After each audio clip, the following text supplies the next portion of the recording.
Your Steve Jones Show podcast is loading now. The Steve Jones Show podcast is sponsored by Sunbury Motors, North 4th Street in Sunbury, and Sunbury Motors Kia, routes 11 and 15 in Hummel's Wharf.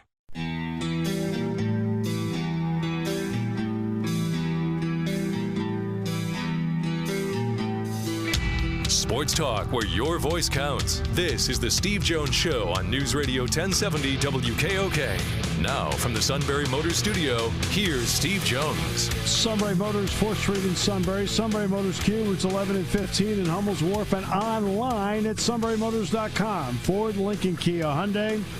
Great new inventory, fabulous pre-owned inventory. All at Sunbury Motors, 4th Street in Sunbury. Sunbury Motors Kia, routes 11 and 15 in Hummel's Wharf, and online at sunburymotors.com. Diego Maradona passed away today at the age of 60. It turned out to be heart in the end that took him. Back in 1986, he electrified the soccer world. Control the play in midfield, the way that Maradona has been able to do. He's hurting England again here. It's a brilliant run. It's one of the World Cup great goals. And there's no doubt about that one.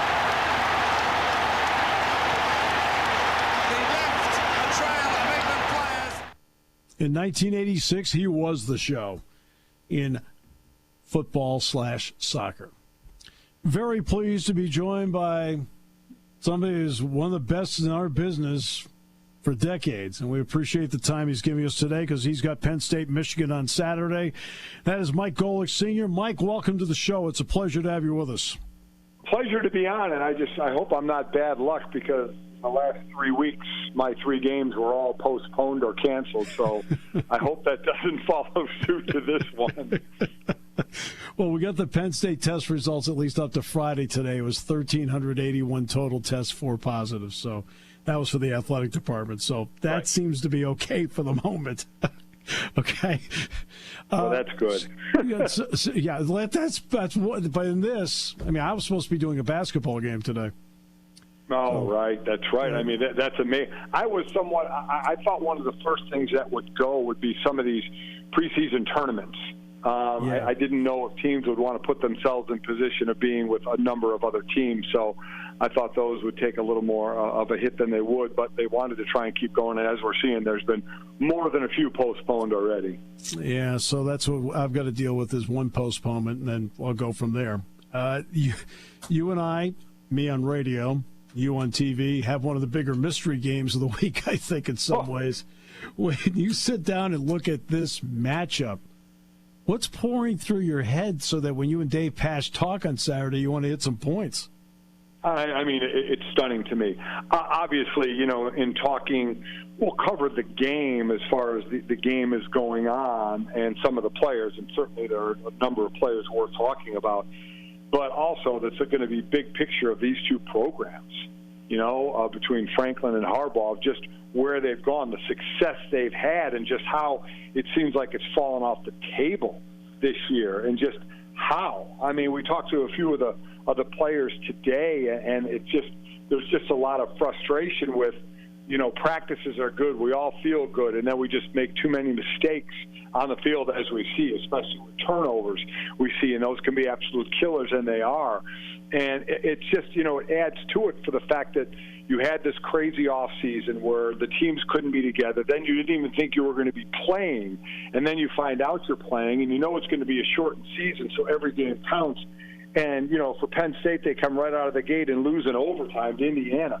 And, I mean, you already know what one loss can cost you in a regular season, let alone in a shortened season like this. So right out of the gate, you're like, oh, man, we took a hit. And stuff like that can snowball. You know, and it's just, and for Michigan, the same way, you know, now in changing quarterbacks, and it's just been surprising to me that Harbaugh hasn't been able to get a really high-ranked quarterback that could come in and be an established starter. It's a real head-scratcher with two blue blood programs and just how they're struggling now. Mike, when you talk about the turnovers, I mean, as somebody who played this game, all right, you're on the defensive side of the ball. Now, obviously, you got to bow up and do your job.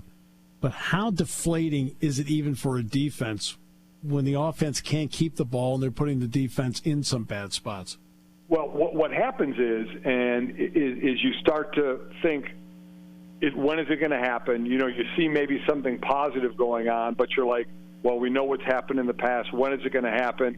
It's just a matter of time before it happens. And you just wonder if it gets in players' minds. I don't wonder. It does. Now, some more than others of just, this is where the bottom usually falls out.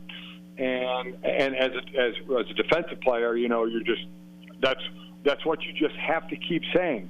Okay, if we're in a bad position, we got to go out and we got to make some stops. We have to pick up the other side of the ball. But the snowball that is rolling downhill now for Penn State is a tough one. There's no doubt about it. I mean, what a crazy position they're in right now as far as not winning a game, going to have a losing season. 49 seasons, I believe it is. I mean, it's crazy to think of it going this bad. There's obviously some quality players on this team, but it's just one where collectively it just goes bad. Because it's played out 180 of what I thought it was going to play out based on what I thought in October. And I'm around them all the time.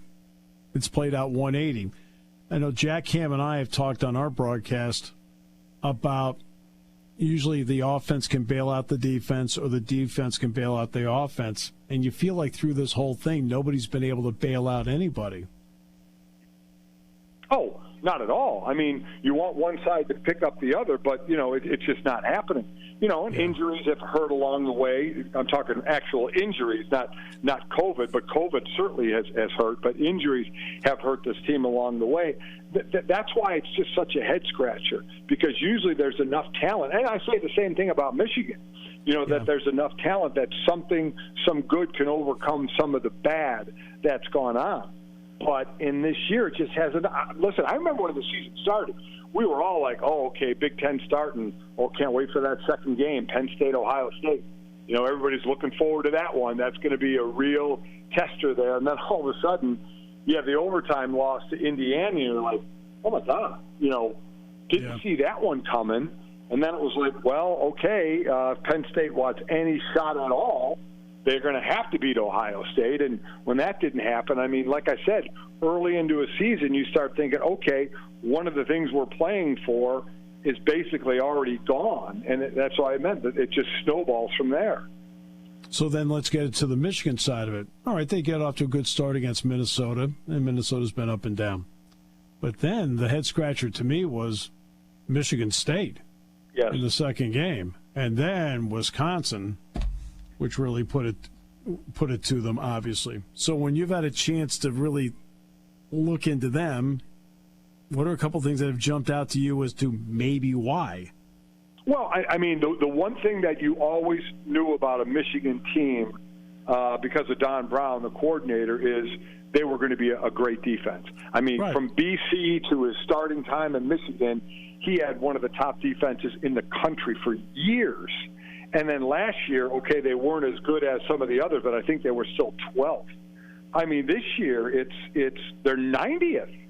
I mean, it blows my mind how much this defense is giving up, because we know about the offense. It has never been a high-flying offense. It's a very, very tough defense. The offense likes to run the ball. You had a quarterback in Joe Milton who didn't have a great completion percentage at all, as many interceptions as touchdowns.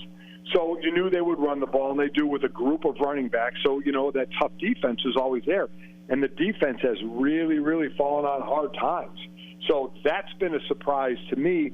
And also, as I said early on, I am just amazed that Jim Harbaugh, this former quarterback in college, quarterback in the NFL for years, leading the 49ers to the Super Bowl, kind of a quarterback guy, has not been able to get a steady, highly rated recruit quarterback there. I mean, the most steady one they had for the last couple of years is a guy in Sean Patterson, a guy who transferred in, and they had guys transferring out, and now Milton gets to start. Listen, Cade McNamara looked great in the game in their win against Rutgers when he came in and basically helped bail that team out for what he did. So I'm going to be real interested to see what he does in this.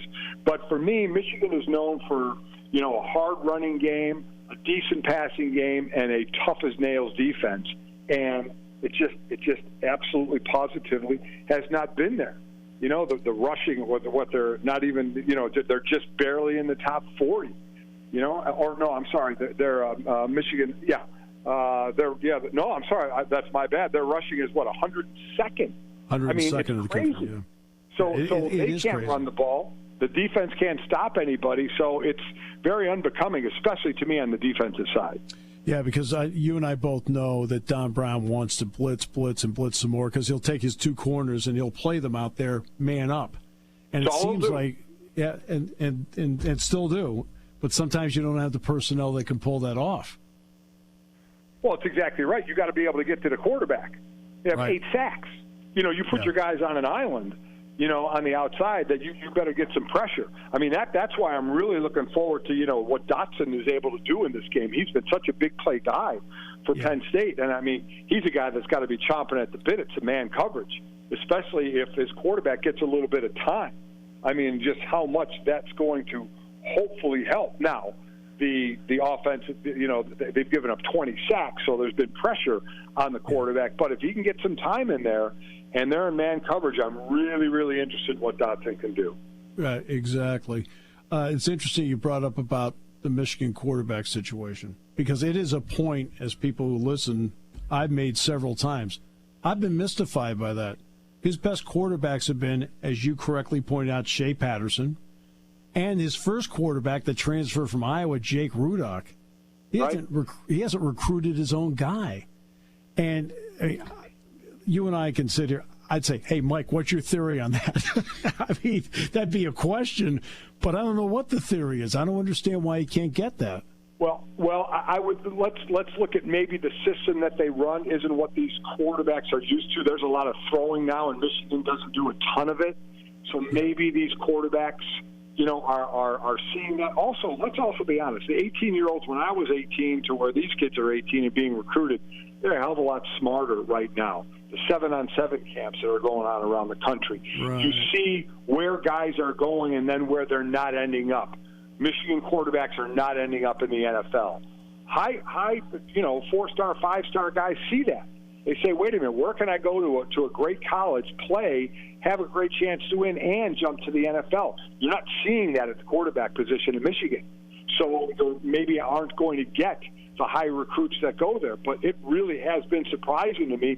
But the more they struggle at that position, the more I think these big-time recruits are going to say, why am I going there? They don't throw the ball a ton, and these guys aren't making it to the NFL, and this is where all 18-year-old 4- or 5-star recruits want to end up.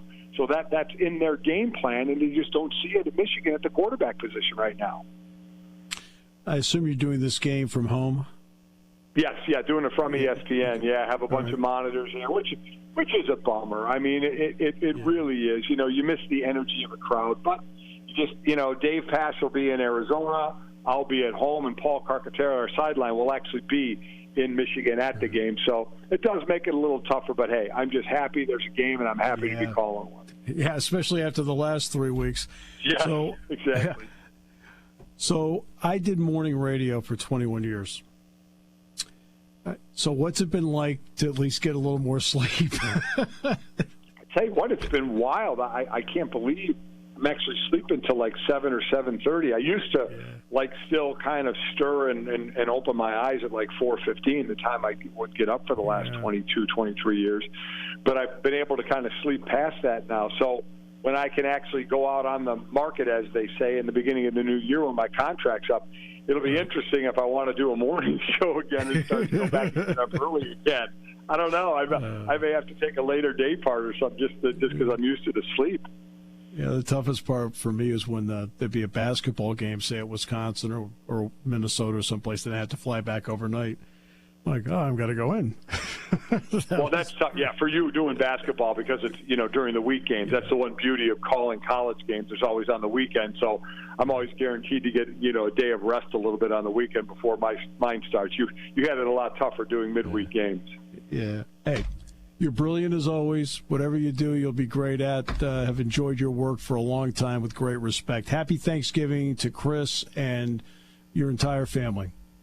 To all of you as well. I appreciate it.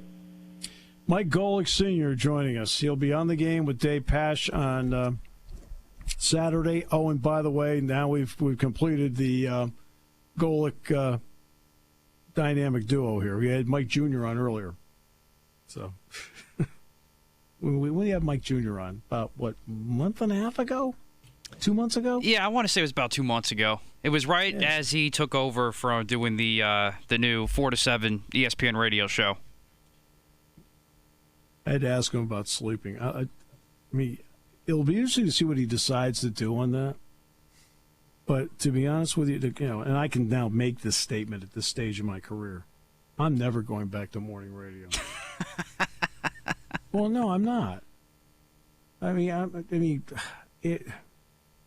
I'll be honest with you, and I'd like to talk to Mark about this sometime, Mark Lawrence, because Mark's great at it. I mean, Mark's great at doing radio, period, but great at doing morning radio. But wow, I'll tell you, after a while, it physically wears you down. Now, my schedule is a little bit different, obviously. It always has been, because it would be, I went from, in the 21 years I did Penn State basketball the entire time, and I did the Spikes for 7 seasons. So I had, now when you're home, you're okay. When you're home, you're okay. In other words, and most of the Spikes games I'd be at home. So, the game would get over at 10:30, 11. Okay, fine, you're up at 4:30. So you get a short night's sleep. But it was the traveling back and forth in midweek from basketball where you get in at 2 in the morning, you get in at 3 in the morning. You got delayed. I remember I did. This was not morning radio, but I remember after the Rose Bowl, I did a game at Michigan. And so I flew directly from Los Angeles to Detroit. But then they wanted to do something with James at 8 a.m. when I got back. It was a TV interview. I said, okay, great. I said, I have no problem. We're in Michigan. I'll be back before midnight because it's only it's an hour flight back. And, of course, I was sitting on the runway at 3:30 in the morning because they're having a problem with the de-icer. I got back at 4:30. It wears you out. And it wears you out. I am so much more rested now than the last 9 years I've been there. As rested gets. Every once in a while around me, I may run into something with the Virginia Tech game down in Blacksburg in a couple of weeks. Right? But that's about it. I'm rested. I'm happy. I feel like doing this has added years to my life. Now, that's not what people want to hear on Thanksgiving. You mean he's going to live longer? Oh. Well. At least I haven't had a career where at one point or another I was known on the air as the Biffer. Back with more in a moment on News Radio 1070 WKOK.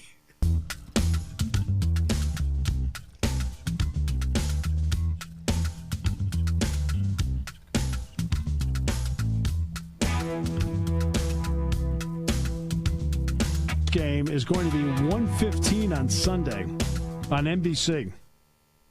It's on NBC. NBC. 1:15, not 1 o'clock, not 1:05, 1:15. Well, that's going to make the suit even angrier to have an oddball kickoff like that. He's already furious to begin with. Yeah, that's not going to be ideal for him. I'm listening. Have you been listening in the background? Oh, yeah, it's bad. That's him throwing stuff. I'm like, I'm unreal. I'm trying to do a show here. He's throwing stuff. I don't get it. I'm looking for some semblance of professionalism. No, I was telling her the 21 years of morning radio, you go on lines. Most days are fine. But boy, it does wear you out. It's not as if, hey, I'm done with the morning show and I'm done for the day. I'd have to go over to the TV station, practice, do some other shows, do TV shows, things like that. So, I always had a lot on my plate. But after a while, you get really worn down. And I'm talking about the cumulative part. That's why I give Mark Lawrence all the credit in the world. Man, way to go. Way to go. Now, I'd like to point out that I know he seems really grumpy to you, but the suit's current mood is not a product of morning radio. No? I actually think he might have done it before. Oh, I think he's done morning radio. Taking your calls at 800-795-9565. This is the Steve Jones Show on News Radio 1070 WKOK. Now, from the Sunbury Motors Studio, here's Steve Jones. All right, Sunbury Motors, 4th Street in Sunbury. Sunbury Motors Kia. Routes 11 and 15 in Hummel's Wharf, and online at sunburymotors.com. Ford, Lincoln, Kia, Hyundai. Fabulous new inventory. Great pre-owned inventory with the Sunbury Motors guarantee. Great sales staff, fabulous service department. Take care of everything, especially the all-critical routine maintenance. All at Sunbury Motors, 4th Street in Sunbury. Sunbury Motors, Kia, routes 11 and 15 in Hummel's Wharf, and online at sunburymotors.com. And now on this Thanksgiving weekend, we bring in the forever thankful King. Hey, what up? How's it going? Oh, it's going great. Yeah, it's a rough year.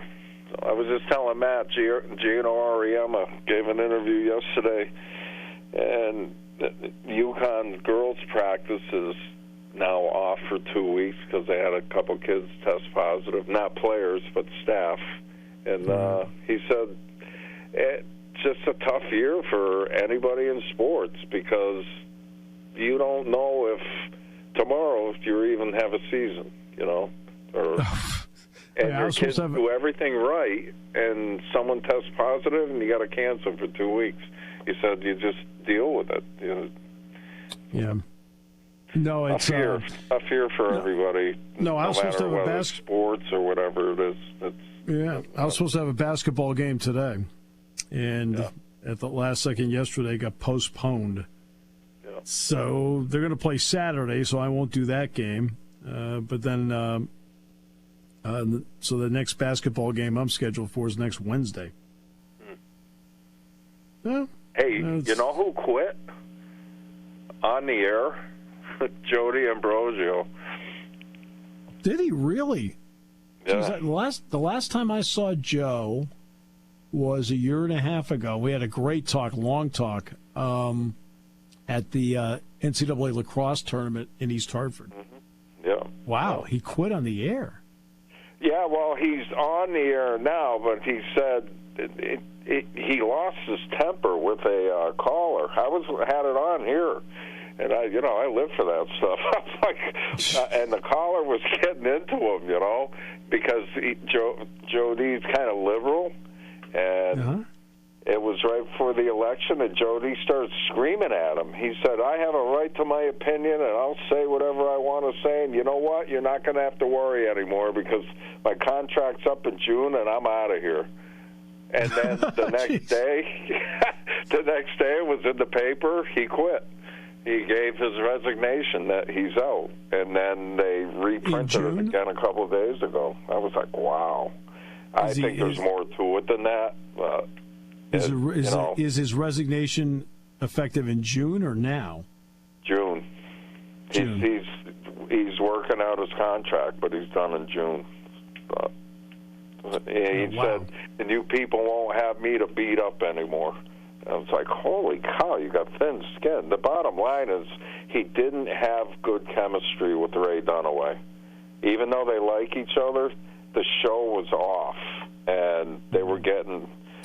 people would complain on other shows, and I was like, wow, Joe, because he quit NBC Channel 30, too. So he's out of that. And he's no longer the voice of UConn sports. So he basically went from the top of the heap to nothing. So in a year and a half. The UConn thing was forced upon him, not because of UConn and not because...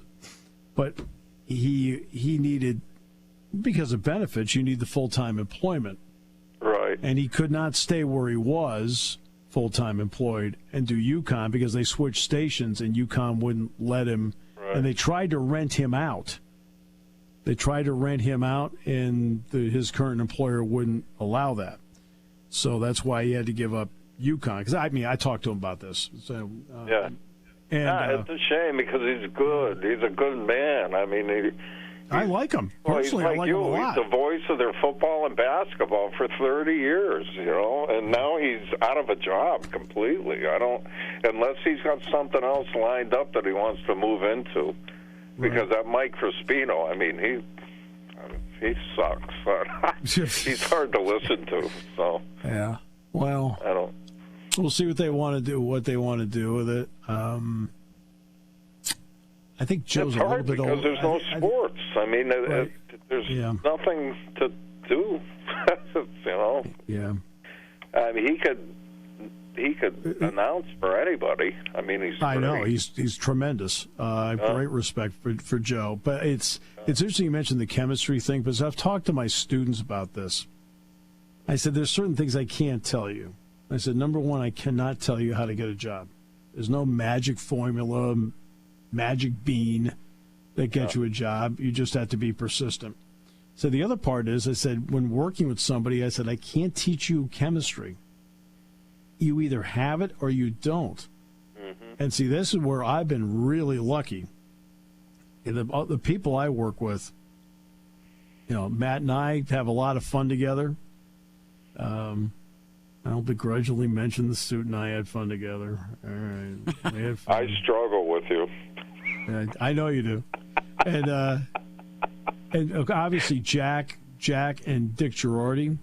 Yep. I mean, it's easy. You have no idea how easy it is working with all these people. They're just easy to work with. It's like, and there's give and take. Right, and there's give and take along the way.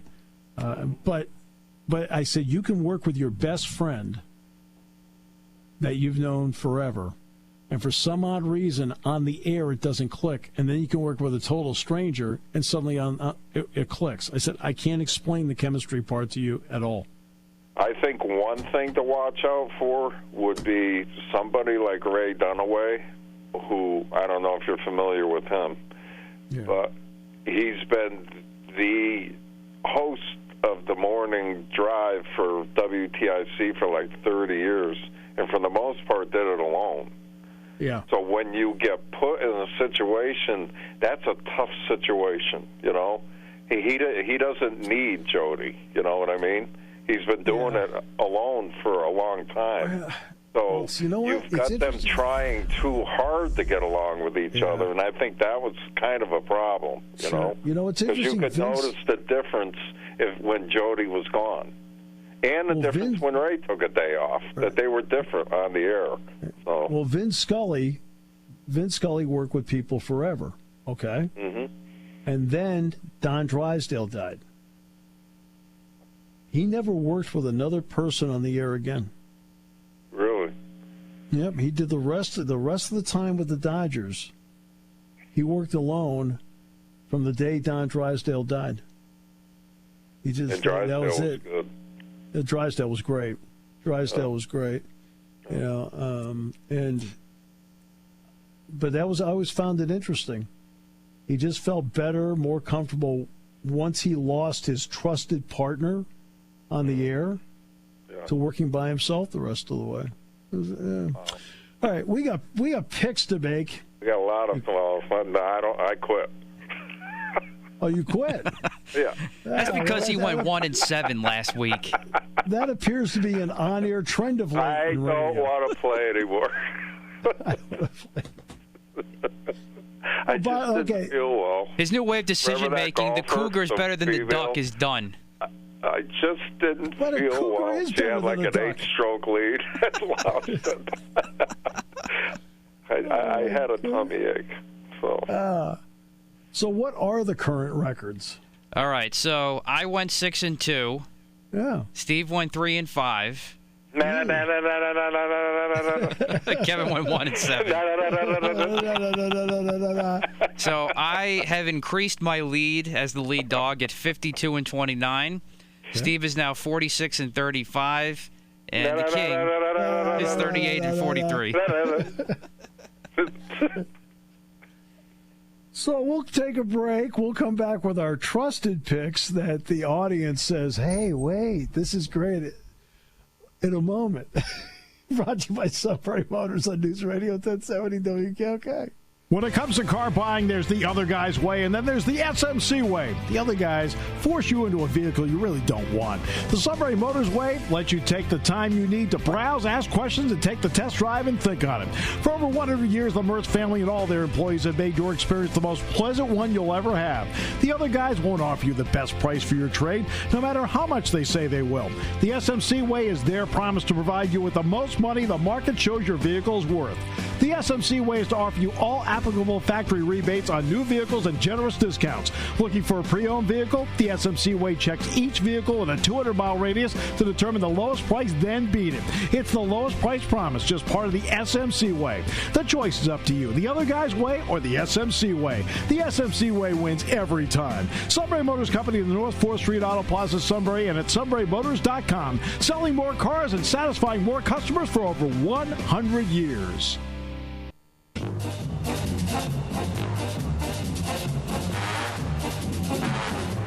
Well, there we go. I apologize. For what? For my rudeness. I have to be a good sport. I'm 38-43. That's correct. Steve's 47-34. I am at 46-35. Oh, good. 46-35. I'm closer. Okay. And then I'm 52-29. 52-29. Yep. What a commanding lead. Yes, you know I what know. you get for winning, Matt? What's that? A pickle. Nothing. Oh, a pickle. That's right. Hey, I'm okay with that. You get a pickle from Brewers Outlet. Yeah. I never Right. got my pickle. I had to go buy one. No, I didn't buy anything. The great owner there gave it to us. I'll take a slushie instead. See, they didn't have slushies then. So, Well, now we got them. I want one. yeah. So, okay, you will get a free slushie. All right. I'll have it. FedEx. Perfect. I need to know what kind. I could just drive across the river and go get it. Meet him there. Be Corey there. Okay, I'll call in I'll give you a credit there. Perfect. Okay. All right, here we go. Did you Turkey get me a Day pickle? football. We only have two now, with the Steelers now 1:15 on Sunday. Houston at Detroit. Kevin, who do you have in this enlightening Houston. matchup? I have Houston. Houston. I have Houston as well. Steve. Can I pick a tie? Sure. Why not? I'm going to pick Detroit. Okay. Houston played great last week. They did. They played very well. Detroit screwed me over. Oh, So you're a I don't little like- bitter in that pick. I'm very bitter. All right, battle for the NFC East. Winners in first place with 4 wins. Woohoo! Washington at Dallas. Steve. Can I pick a tie? Is this the theme of the Thanksgiving Day football? I'll go with Dallas. Wow. King. I'm thinking today a Cowboy would beat an Indian, but then that's no longer the Washington Redskins, so that doesn't work.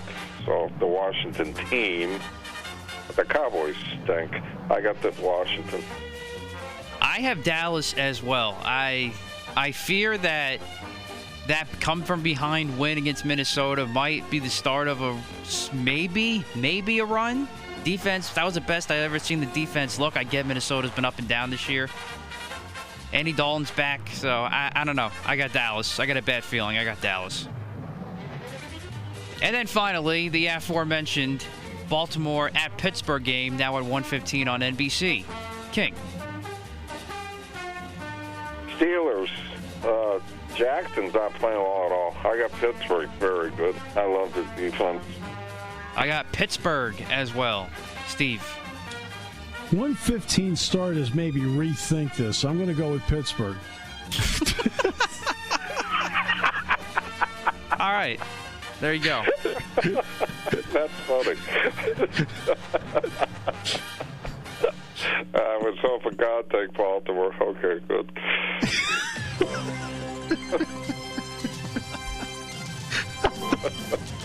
I started this college segment too early. I forgot one more NFL game. Arizona at New England. Steve. There's no games to pick, guys. I went through the whole thing. I'm sitting with my secretary. I'm like, that all the games are like, so this is the closer. What, college or the NFL? College got some pretty good games this weekend. Like who? North Carolina and Notre Dame's a pretty good game. Oh, Notre Dame's going to blow them off the field. Ooh, I don't think so. I think North Carolina was as a Notre Dame fan, I think it's going to be a little bit closer than what people think. We'll put North Carolina. It doesn't matter who's home, so Notre Dame. But we still got to do Arizona, New England. Arizona, New England. I'm going to go with Arizona. Me too, Arizona. King? Yeah, you know what? I'm going to roll the dice and just to get a different one. I'll take New England. Okay. New England can be funny. I'll take New England on this. I'm comfortable with that, and I'm not just doing it. So, okay. All right, now to college. Number 13, Iowa State, and number 17, Texas. Big one in the Big 12. King. Texas. Longhorns. I got the Horns as well. Steve. What time does that game kick off? Actually, I don't know. Texas. Noon, I think, but I don't know. Texas. All right. Iron Bowl. No Nick Saban officially this time because he actually has symptoms of COVID as Bama hosts Auburn. Steve. No Nick Saban, no problem. Bama. Exactly. Bama outright in this one. Auburn stinks. King. Alabama. All right. Big Ten action now. Maryland at number 12. Indiana. Steve. The only concern I have about Indiana is if they have the Ohio State hangover. I always get all the years I've done this, you always think about don't let a team beat you twice. That's the only concern I have. Indiana's better than Maryland, so I'm just going to go in the gut that Indiana's just better than Maryland. They'll win. Yeah, I like the Hoosiers. I think they take care of business too. Bounce back. But again, my concern is you throw everything you have emotionally into that Ohio State game, and you didn't quite get there, right? And that's just my one concern about that. All right, King, who do you got? I was really impressed by Indiana. I mean, I had it on the radio waiting for my wife. She was in the grocery store for a long time. I listened to the whole half. Indiana came back, man. They did not quit, and they were getting blown out. And they hung in there, and they won the second half. So I don't know if that's an indictment on Ohio State. I don't know. Right. Indiana, I was really impressed with. All right, and then finally, Colorado at number 18, USC. And the Buffaloes have never beaten the Trojans. Do they do it this time, King? Yes, they will. Ooh. I got the Buffaloes winning this game by 2 touchdowns. Oh. How about that? All right, because Steve. the game's at 3 o'clock. Oh, it's at 3? I don't know. Oh. I have no idea. USC wins on the final play of the game, like they have all their other ones. Well, I'm opposite thinking with King. I think USC wins outright. I think Colorado stinks, too. I didn't say they stunk. I said USC wins on the final play of the game, like they do all their other ones. Hey, you guys said Navy stunk, and they almost won. So that's true. Did Navy win? No, they lost by 10 points, I think. Then I was correct. That's a two-score game. It's not even a one-score game. How much. Come on now. Okay, let's do the North Carolina-Notre Dame game. I think North Carolina is going to win. How I really like a quarterback. I just think that this is a ripe for an upset game. I hope you're wrong, but I have a feeling this is not going to be. I'm going to be sweating this one out. I think. I agree. You got North Carolina?